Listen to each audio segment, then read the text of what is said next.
America ने रूस की सबसे बड़ी तेल निर्यातक कंपनियों रोसनेफ्ट और लुकोइल पर सख्त प्रतिबंध लगा दिए हैं। प्रतिबंधों के तहत दुनिया की सभी कंपनियों को 21 नवंबर तक अपनी डिलीवरी और भुगतान निपटाने होंगे।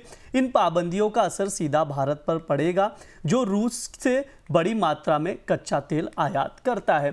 सर, सबसे पहले ये बताइए कि अमेरिका का फैसला क्या है। इसके साथ ये भी समझाइएगा कि ट्रंप के निशाने पर कौन है। कि ट्रंप और पुतिन के बीच में एक वार्ता होनी थी, कल हम लोगों ने चर्चा में कहा था। और उस वार्ता शांति वार्ता रुकने के बाद अमेरिका ने रूस के तेल पर पहली बार इतनी बड़ी सख्ती की। सीधा डायरेक्ट रूस के तेल निर्यात पर और उत्पादन पर प्रतिबंध लगाए गए। रूस की दो सबसे बड़ी कंपनियां हैं, रोसनेफ्ट और लुकोइल, इन पर प्रतिबंध लगाया गया। रोसनेफ्ट रूस का करीब करीब 50% तेल प्रोड्यूस करती है। 6% वैश्विक सप्लाई रूस के तेल की ये कंपनी संभालती है। लुकोइल दूसरी बड़ी कंपनी है जो प्रतिदिन 22 लाख बैरल तेल का उत्पादन करती है और एशिया और यूरोप को निर्यात करती है। भारत का में आने वाला तेल इसी कंपनी से आता है। तो अब डोनाल्ड ट्रंप ने एक किस्म से आर्थिक युद्ध तेज कर दिया है और अब जो सबसे महत्वपूर्ण और सबसे कमजोर नस है रूस की, उस पर प्रतिबंध से हमला किया गया। और टाइमिंग बेहद महत्वपूर्ण है, क्योंकि यूक्रेन ने पिछले 1 महीने के हमलों में रूस की एनर्जी बैकबोन को बुरी तरह तोड़ा है। गैस को, रिफाइनरीज को टारगेट किया है अपने ड्रोन और मिसाइल हमलों में, जो हम बार बार बोनस पॉइंट में बताते रहे। तो उसके बाद रूस के लिए दोहरी मुसीबत है जब अमेरिका ने नए सिरे से इन दो तेलों कंपनियों पर प्रतिबंध लगा दिए हैं। इनकी सभी संपत्तियां जब्त हो गई हैं जो अमेरिकी क्षेत्राधिकार में आती हैं। इन अमेरिकी व्यक्तियों से, बैंकों से, कारपोरेशन से इन कंपनियों का लेन देन रोक दिया गया है। 30 सब्सिडरीज जो हैं इनकी, उन पर पाबंदियां लगा दी गई हैं। जो भी मौजूदा अनुबंध है उनको 21 नवंबर तक खत्म करना पड़ेगा। इसके बाद ये कंपनियां अंतर्राष्ट्रीय स्तर पर डील नहीं कर पाएंगी। रूस अपने तेल का एक्सपोर्ट शैडो फ्लीट से करता है, शैडो फ्लीट टैंकर से करता है, उनको ब्लैकलिस्ट किया गया है। जैसे ही अमेरिका के प्रतिबंध आए हैं, ईयू ने भी नए सिरे से नए प्रतिबंध का 19वां पैकेज जारी कर दिया है, जिसमें कि एलएनजी टैंकर पर प्रतिबंध है, बीमा और जहाजों के रजिस्ट्रेशन पर प्रतिबंध लगाया गया है।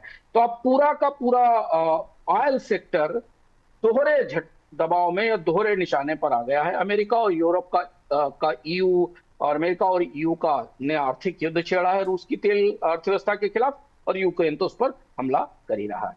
सर, ये भी समझाइए कि बाजार पर इसका क्या असर है। तत्काल बाजार पर असर पड़ा। कल 4 से 5% हमने तेल की कीमतें देखी। तेल आज भी मजबूत दिखाई दे रहा है। ब्रेंट क्रूड और WTI दोनों में बढ़ोतरी है। रूस के लिए बड़ी चुनौती है। रूबल 3% से ज्यादा गिरा है। मई के बाद सबसे निचले स्तर पर आ गया है। रूस के लिए आर्थिक झटका काफी बड़ा है, क्योंकि तेल और गैस का राजस्व रूस के बजट का 25% है। करीब 540 मिलियन यूरो पर डे का रेवेन्यू रूस को तेल से आता है। तो अब इन प्रतिबंधों से हर महीने करीब 1.5 बिलियन यूरो का नुकसान रूस को होगा। और रूस अभी गैर डॉलर कारोबार से अपनी कोशिश करेगा तुर्की और मलेशिया के माध्यम से सेल करेगा। लेकिन अब इस फैसले के बाद रूस का 2/3 निर्यात ही जारी रह पाएगा और इसलिए बाजार में कच्चे तेल की कमी होने की संभावना है। हालांकि इसके तत्काल बाद ओपेक की तरफ से संकेत दिए गए कि अगर रूस का तेल बाजार में नहीं आता है तो ओपेक अपने उत्पादन में और ज्यादा बढ़ोतरी करेगा। इसलिए कच्चे तेल की कीमतों में तेजी तो आई, पर वो बहुत मजबूती से तेजी आगे बढ़ती नहीं दिखाई दी। हालांकि अभी तेल की कीमतें स्थिर हैं। सर, इस प्रतिबंध का असर तो भारत पर भी पड़ेगा। ऐसे में सर, भारत की दुविधा क्या है, ये समझाइए सर थोड़ा। भारत के लिए बड़ी चुनौती है। देखिए, डोनाल्ड ट्रंप, अगर आप पूरे चीजों का पैटर्न देखें, जो हमने कल भी बताया था कि डोनाल्ड ट्रंप ने भारत के साथ फोन पर बातचीत की और एक कहा कि भारत को रूस का कच्चा तेल देना रोकना पड़ेगा। भारतीय पक्ष की तरफ से जो फीड आया है, जानकारी दी गई, वो बिल्कुल दूसरी थी। उन्होंने उसमें ये कहा गया है कि भारत से ऐसा कुछ नहीं कहा गया और भारत रूस से कच्चे तेल की खरीद जारी रखेगा।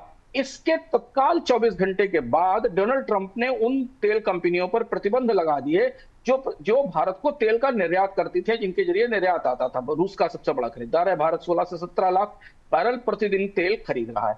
अब ऐसी परिस्थिति में भारत की रिफाइनरीज के लिए लुकोइल या रोसनेफ्ट से डील करना मुश्किल हो जाएगा, क्योंकि उनके कारोबार पर, कामकाज पर प्रतिबंध लग सकता है। और यहाँ रूस और यहाँ पर ईयू और अमेरिका एक साथ हैं रूस के तेल को प्रतिबंधित करने के लिए। तो भारत के लिए बड़ी दुविधा की स्थिति है। हालांकि भारत की तरफ से कहा गया कि तेल लेना नहीं बंद किया जाएगा, लेकिन अब तेल का विकल्प क्या होगा, वो किस चैनल से आएगा। रूस का डार्क फ्लीट जो तेल है उसका भुगतान पहले से ही उलझा हुआ है, क्योंकि डॉलर में भुगतान हो नहीं सकता। भारत को युआन में भुगतान करना पड़ेगा या पड़ रहा है, ऐसे संकेत हैं कि युआन का इस्तेमाल हो रहा है। लेकिन भारत के लिए रूस का तेल लेना अब थोड़ा चुनौतीपूर्ण होगा। इराक, सऊदी और यूएई से अन्य विकल्पों की तलाश होगी। भारतीय पक्ष ने कहा है कि उन प्रतिबंधों का आकलन कर रहा है, रूस से तेल आपूर्ति के दूसरे रास्ते निकाले जाएंगे। लेकिन डोनाल्ड ट्रंप ने अब इस दृष्टि से भारतीय आपूर्ति को पूरी तरह टारगेट किया है। पहले वो भारत को चेतावनी धमकी दे रहे थे, अब उन्होंने रूस के प्रतिबंध के जरिए इसे रोकने की कोशिश की। हालांकि सरप्राइजिंगली, आश्चर्यजनक बात है कि चीन जो सबसे बड़ा रूस का तेल का आयातक है, वो इस चर्चा से कहीं बाहर है। अमेरिका ने चीन को लेकर कोई विवाद, कोई स्पष्ट रूप से नहीं कही है। ये भी माना जा रहा है कि चूंकि चीन की खरीद, तेल की खरीद युआन पेमेंट में है, युआन रूबल ट्रेड में है, और खासतौर पर चीन युआन में पेमेंट कर रहा है, तो इन प्रतिबंधों के बाद भी रूसी तेल की चीन को होने वाली आपूर्ति पर बड़ा असर नहीं पड़े। सर, भारत ने क्लियर कर दिया है कि तेल खरीदना बंद नहीं होगा। ऐसे में सर, भारत के पास क्या कुछ विकल्प हैं?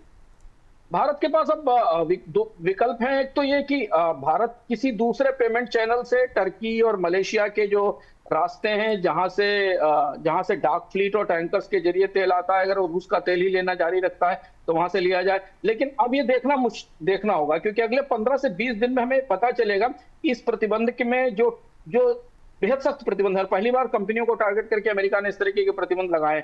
आपको याद होगा कि रूस और यूक्रेन का युद्ध शुरू होने के बाद भी तेल के हिस्से को प्रतिबंधों से थोड़ा ढीला रखा गया था, ताकि अंतर्राष्ट्रीय बाजार में कच्चे तेल की आपूर्ति होती रहे और कीमतें ना बढ़े।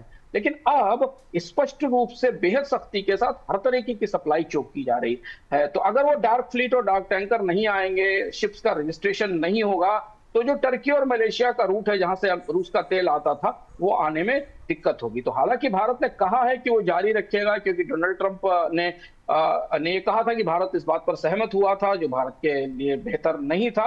लेकिन अब इन प्रतिबंधों की रोशनी में भारतीय इंपोर्टर्स के लिए थोड़ी ज्यादा गंभीर चुनौती दिखाई दे रही है। और दूसरा ये कि अगर भारत किसी दूसरे रास्ते से आयात करने की कोशिश करेगा तो भुगतान उसे युआन या किसी ऐसी मुद्रा में करना होगा। तो इसलिए भारत को नए विकल्पों की तलाश करनी होगी, जो अगले कुछ दिनों में हमें इस मामले में और ज्यादा स्पष्टता आती दिखाई देगी।